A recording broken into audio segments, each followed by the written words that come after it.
Hello, welcome to Farrell Swim Tech. My name is John Farrell. This is the online swim show where I take my 15 plus years of racing experience and 13 years of private coaching to help you get faster in the water.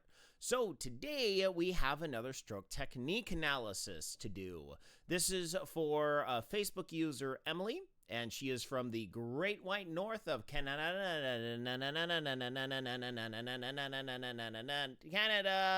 And so she reached out on the Pathetic Triathletes group and just requested the general consensus of what to do on with her stroke technique. And I saw it and I asked her and I said, hey, would you mind if I did a video on this? And she said, sure. So this is the video. So what we're going to do is we're going to look over Emily's stroke. I'm going to give kind of my lightning round, just a bunch of different things that I'm looking at. And then we're going to really drill down into three different aspects of her stroke that are actionable items that she can really be working on to move herself forward. So farrellswimtech@gmail.com. Any and all inquiries. You want me to watch your stroke? Do you want me to coach you? I do have private coaching available. I only have 2 spots. Personalized workouts, dryland workouts, all hardcore focused on your technique. It is my theory that by really drilling down on technique, you can make yourself a whole lot faster than you think you are.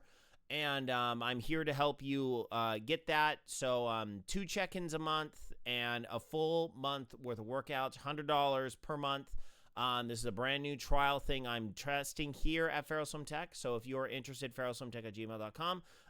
Farrell Swim Tech on Instagram. Check out the YouTube and the Rumble for those of you that want to check and see what else I do. Also, one quick shout out to H2O Audio, which is a brand new partner for the stream. If you use offer code Farrell Swim Tech at checkout, you get 20% off your order of fantastic headphones for swimming. So anyway, let's get on with the show today. So we're gonna be bringing up Emily here. Okay, so first off, not a bad streamline. I always appreciate a good streamline. So nice eye body positioning. So I always look for head, shoulders, tush, and feet. So most everything is at the water surface. Legs are a little bit on the flimsy side. Just a little bit too much knee bending going on, but that's not necessarily the big issue. The big issue I see here is the pull. There's far too much of a finish and a start to the stroke. It's more of the mentality of I'm going to start the pull, finish the pull, start the pull, finish the pull, start the pull, finish the pull. Basically, one of the main things that we're going to be looking over today is how to take this the pull of the swim stroke away from a start and finish into pull, pull, pull. Make it more like you're on the bike and you're continuously pedaling. That really is the huge distinction between new swimmers and experienced swimmers. You watch an experienced swimmer's strokes, the stroke is like butter. I mean, unless they just have really bad technique. You see the fluid stroke over and over and over and over and over again. So that's going to be one of the main things that we're going to be looking on. The other thing that we're going to be looking at is Emily's actual pull path, because it looks like Emily pushes the water down a lot. Now, this is the only angle that I have of this, so I got to make do with what I have. But it looks like the left arm pushes down a lot before it engages. So we're going to talk a lot about the catch today and how to improve instead of here, hold on. Let me go back to this. So instead of pushing down, we're going to scoop and pull inward. And there's a good amount of dryland stuff that we can do there. The last thing that we're going to talk about, and we're only going to talk about this a little bit because it's not really that big of a deal. We're going to talk about learning how to swim without breathing every single stroke. I know there's a lot of people that are saying, well, you know, you should get as much oxygen as you possibly can. But here's the main issue with this. It really throws off your stroke capacity, because what you'll see is people that always breathe to one side, their stroke is very lopsided. One side of the stroke is doing something very different than the other side of the stroke. So with Emily here, you see that the left arm is actually pushing down a lot more, and you see the right arm doesn't appear to push down near as much. And that's because Emily is pushing down on that arm in order to breathe to the right.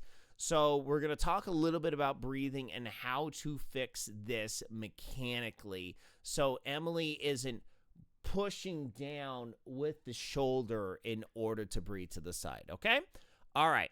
So that's Emily's stroke. So I want to show you how I look like when I swim. Now, this particular video, I'm going at roughly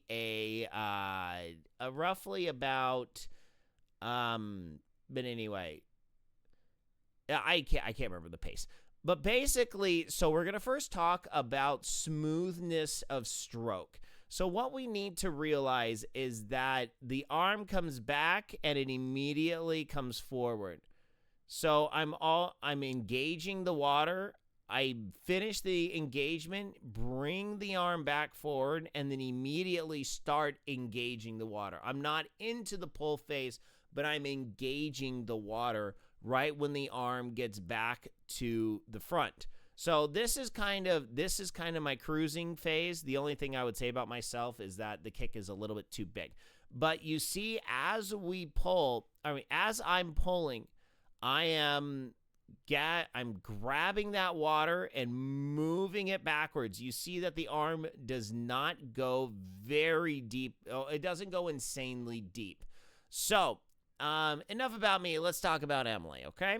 So the big first thing that we want to talk about is the stroke cadence, okay? Just remember, throughout this entire discussion about cadence, we're talking about eliminating dead spots and smoothing out the stroke. We are not talking about moving the arms faster. That is a completely separate discussion that we need to have. Obviously, Emily's going to want to move the arms a little bit faster. Honestly, right now, that's going to be a little rough until Emily starts working on smoothing out the stroke. So, what Emily's essentially doing is she's grabbing the water here, and you can see a definite finish. So she flicks the hands back in order to finish the stroke. And when she pushes the hand forward, she waits until it's here, and then there's a little bit of a catch-up going on. Let me see if I can catch that. I think there's a little bit of a catch-up going on. Here, what we're going to do is we're going to slow things down here. Yeah, okay. So we're going to restart at the beginning here with the slower, this is slowed down to 50%. So yes, it's going to look a lot more exaggerated than it probably is, but right. Actually, overall, it's not too bad. It's not too bad overall. Yeah. There's the, hold on. Is that just an angle thing? Now, I'm willing to be wrong. I'm willing to be wrong on these. Yeah, it's hard to see what that right arm is doing here. Let's try again.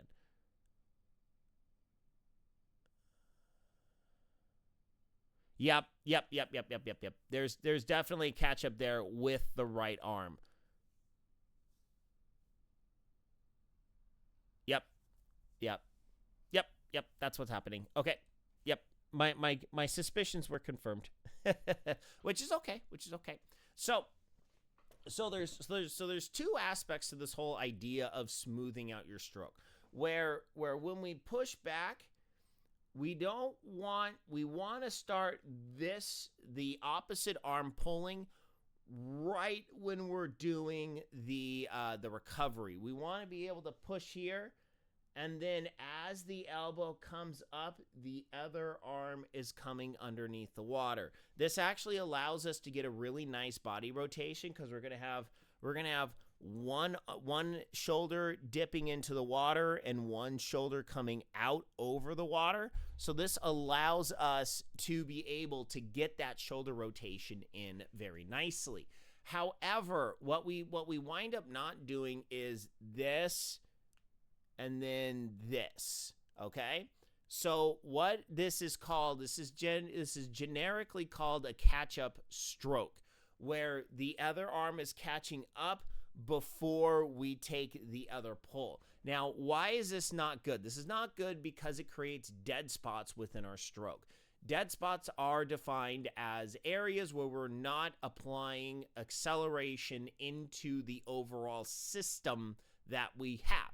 Remember, in order for us to go faster at swimming, we need two things. We need acceleration and we need to decrease drag, okay? Emily has overall not too much drag on her system, where the major sources of drag is that left arm, and we'll talk about this in a minute, where she pushes that down in order to take a breath. But overall, the body positioning is looking rather nicely. Emily's not getting much out of her legs just because there's a lot of wobbling going on. There's the knees need to stiffen up. So just take some time, do some here, let me that. So do some stiff leg kicks, bend the legs, point the knee, or straighten the knees, point the toes, and just work on doing this a lot. This will help your kick. What you want is you want stiffer knees. You don't want to bend at the knee in order to kick. Basically, it's like trying to ride a bike. It's like trying to ride a bike, but your cranks are made it. Oh, sorry. There was a strange noise, and it was just the sprinklers. It's like trying to ride a bike with rubber cranks, where when you bend that knee, you lose all the stiffness in your leg, and you're losing a ton of power. Oh, actually, that was my wife giving the dog water. So, sorry, I have ADHD, and I'm like, it's like noise.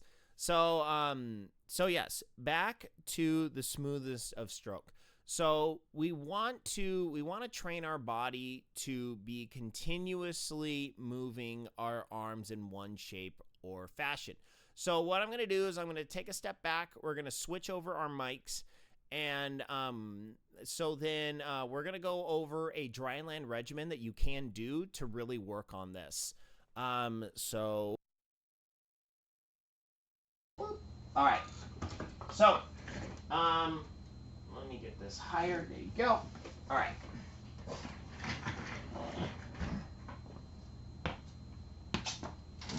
Move my bench over. Okay, so this is going to be a couple of different steps here, okay? So first step is just learning how to move the arms continuously. So all we're going to do is just some windmills right here. Nothing too crazy.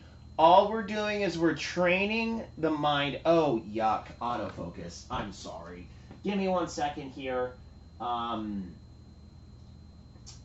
This is really embarrassing. I should have thought about this earlier and apply. Okay, all right. There you go. That's fixed. Okay, so all we want to do is just move the arms, just nice, easy, comfortable windmills. Just moving the arms forward. We don't have to worry about backwards. Just nice and forward. We don't have to worry about form or anything like that. All we're doing is moving the arms. Let me make sure I'm not going to smack my weight rack here. We just want to keep moving the arms forward and keeping our arms equidistant from each other. Those are the two main concepts that we're working towards, because we want to be able to eventually do some dry land air swimming, okay? So then next thing we want to do is we want to start incorporating a little bit of a freestyle stroke. So all we're going to do, we're not really caring about technique here.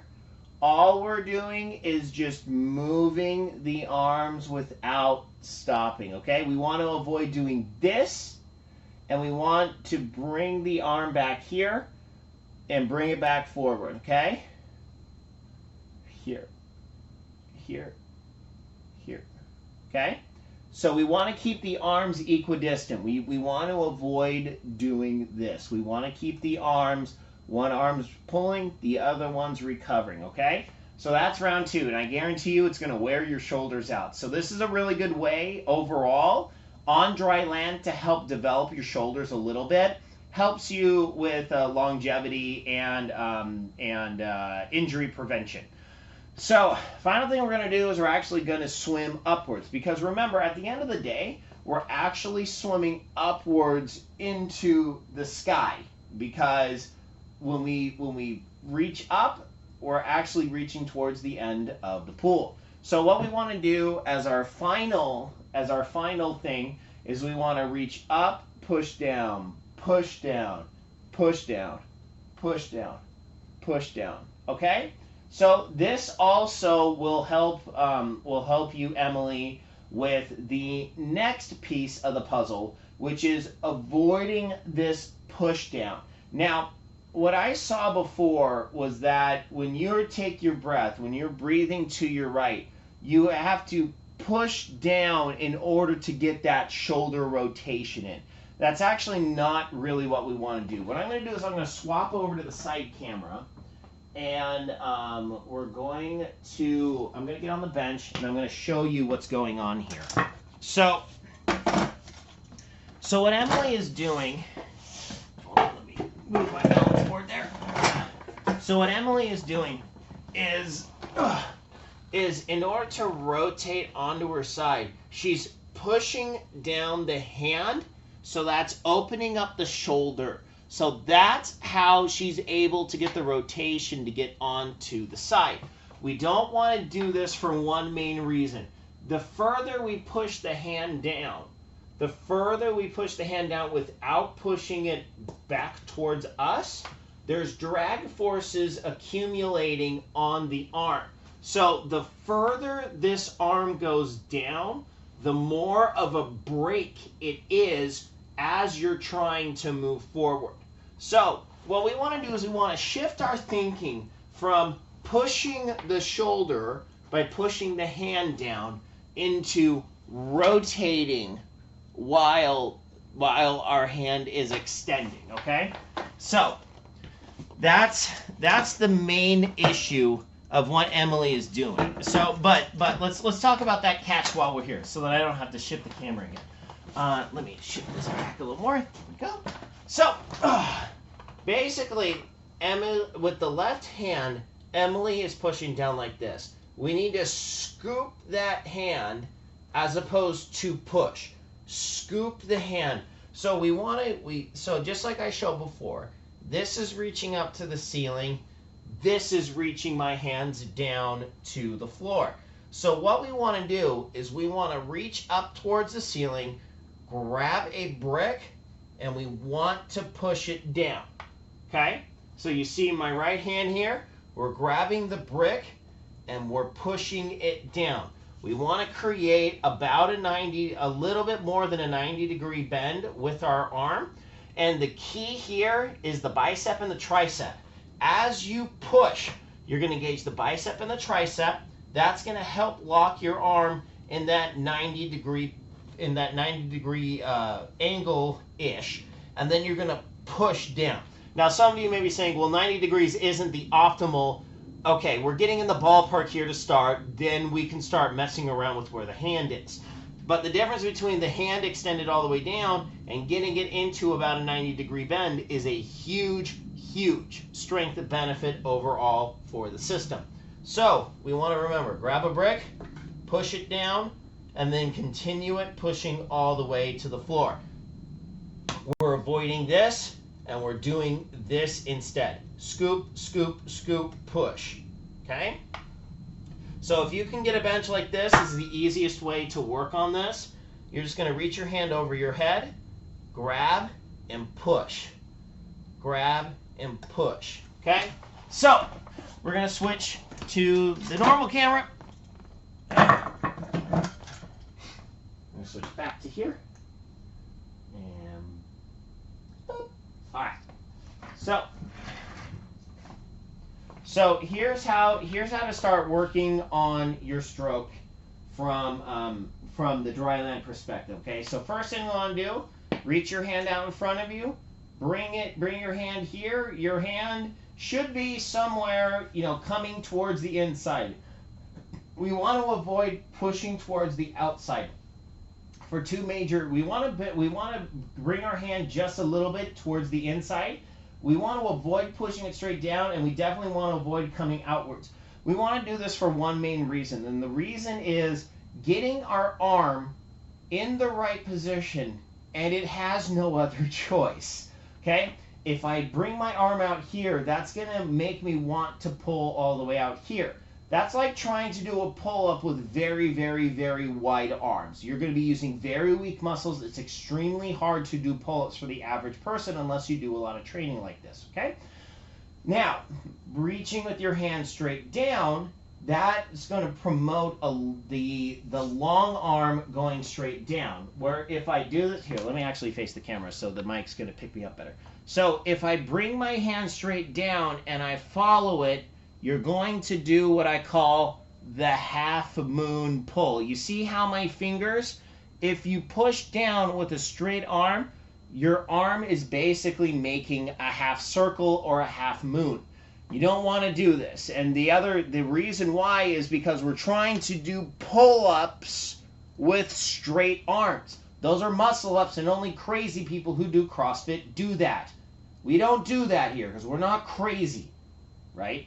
So what we want to do, though, is we want to actually grab that water and we want to push it straight back. Because at the end of the day, what do we want to do? We want to go from here to the other side of the pool as efficiently as possible. So in order to do this, we want to take that water in front of us and push it straight backwards. If we push the water down to the floor of the pool, it does us no good.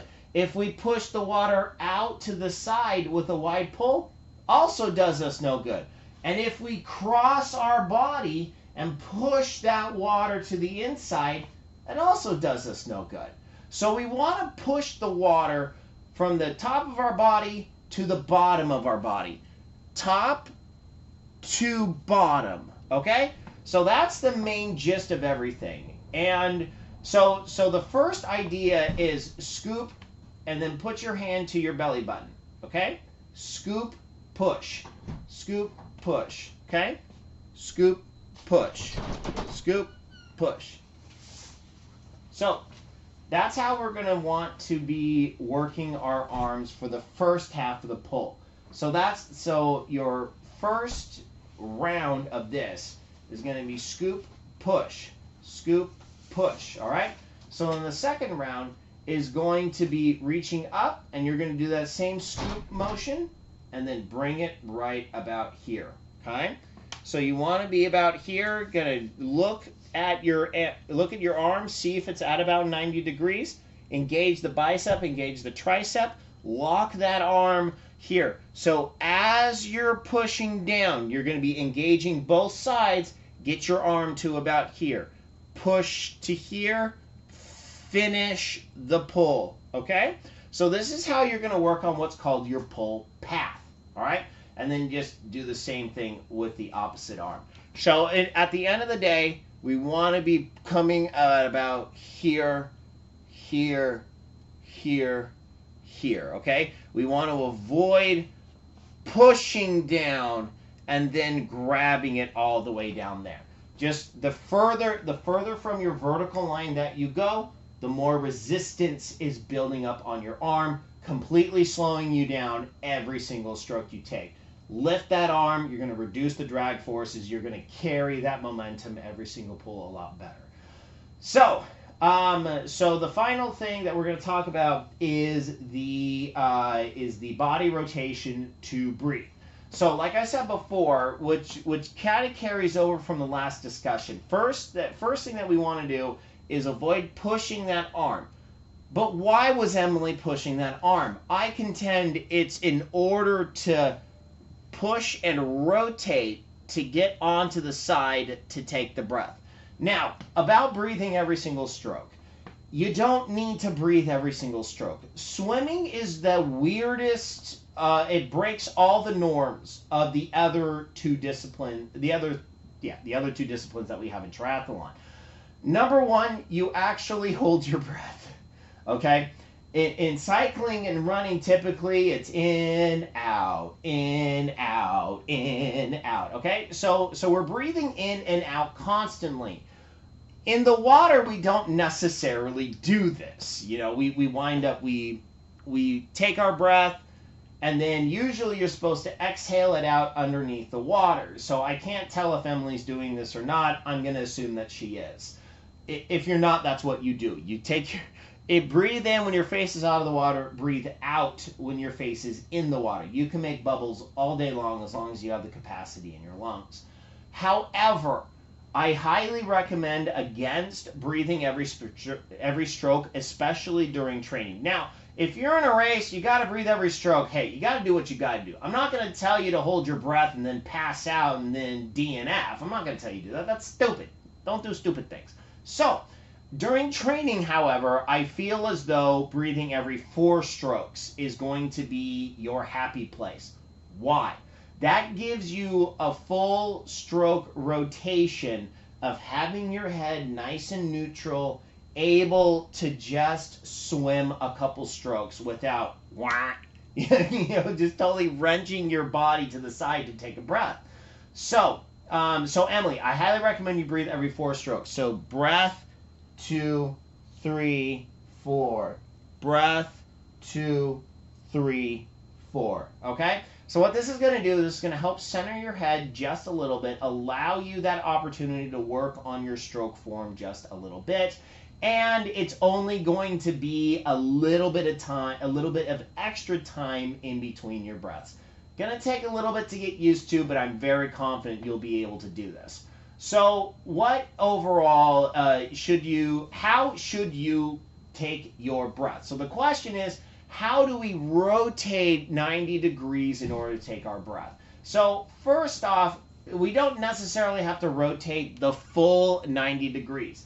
Because of physics, and I think it's called Bernoulli's effect, I used to know this whole explanation. I'm a civil engineer. I should remember this stuff, but I'm a structural engineer, not a hydraulics engineer. You forget certain things you learned back in college, right? So the water actually does dip around your mouth. It's a natural fluid phenomena. Like I said, I can't remember the name of it. So you don't have to rotate the full 90 degrees in order to get your mouth out of the water. That takes a lot of extra training, and I don't really have the time to explain all of that. However, what we want to do in order to get on our side is instead of pushing the water, we want to reach to push, okay? So as the arm is coming over, you're going to be about here, okay? So the other reason, I'm sorry, I'm totally ADD moment once again. The main reason why we want to avoid doing this is actually you're shortening the amount of time you have to breathe by about half, okay? Because the idea is you want to fully be on your side after the reach, not the push down, okay? So if you rotate on your side because of the push down, what winds up happening is you've lost about a quarter of the time that you can be taking a nice big breath. So when we reach, we want to get on our side. So we're going to reach to get, and then pull down, and then reach, pull down, 4, reach to breathe, okay? So we want to reach to breathe instead of push to breathe, okay? Reach to breathe, not push to breathe. So that's how Emily's gonna want to fix her stroke. So we'll go over the video. So we'll go over the video one more time. before we sign off for today. So let me get my, there you go. There's my analysis. Let's shove that over so you don't see my backup house. There we go. Okay, so let's start over from the beginning. So let's kind of look over the let's look over the breath. So you see that? So the arm reaches forward, and then she pushes down to rotate onto her side. So it's not, so basically what we're doing is we're trying to eliminate the reasons why Emily needs to push the hand down. So yes, you can kind of nitpick and say, well, it's not really that big of a deal. However, we want to remove as many of these drag creators as we possibly can. And the two main reasons for pushing your hand down to the bottom of the pool is, number one, just simply not understanding what the catch is. So work those drills of work the drill of reaching and then tipping your hand to here and then push it into here. So we want to keep that hand under the body and the elbow outside of the body. That is our optimal pull path. But we want to reduce the need to push that hand down, and understanding that we rotate to breathe as opposed to push to breathe. That's going to help Emily with this. So, yep. So that's basically what I got for your stroke analysis, Emily. I hope you enjoy it. So for those of you that are wondering what I do, how I do this, this is a pay what you want kind of a thing. I will give Emily the option of donating, then I'll send her a Venmo, PayPal, Zelle, whatever. So if you would like to donate to Feral Swim Tech, that's the way you do it. Donations are the way that I get paid for doing these. And like I say, it is completely free. This is a service that I do for anyone. If you want to donate, great. If budgets are tight, hey, look, I get it. I understand. Just give me some feedback, what you liked, what you didn't like, what's easy to understand, what's too complicated. Yes, I'm a very verbose person, so I do tend to over-explain things sometimes, but I do it in the hopes that maybe one of the iterative rounds of the explanation is the way that's just going to click with you. So anyway, so I'm with Team Zoot. I do a live stream broadcast for them every single week.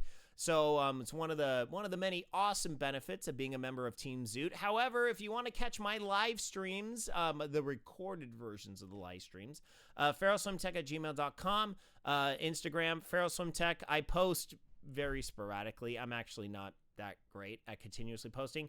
Also, YouTube is the place where I have all of my live streams are located, and all of the stroke technique reviews also on Rumble as well. So once again, thank you H2O Audio for being a great partner for the stream. Remember, Feral Swim Tech at checkout gets you 20% off your order for great headphones. Yeah, so that's all I got for today. So thank you, Emily, for allowing me to review your stroke. I hope you enjoy it. As always, feralswimtech@gmail.com, or just reply to the Facebook DM. And thank you so much for tuning in. I hope this helps you. I hope to help you on your swimming journey soon. So until later, my friends, good night, Isaiah Norris. Wherever you are, I'm out of here. Goodbye, everyone. Goodbye.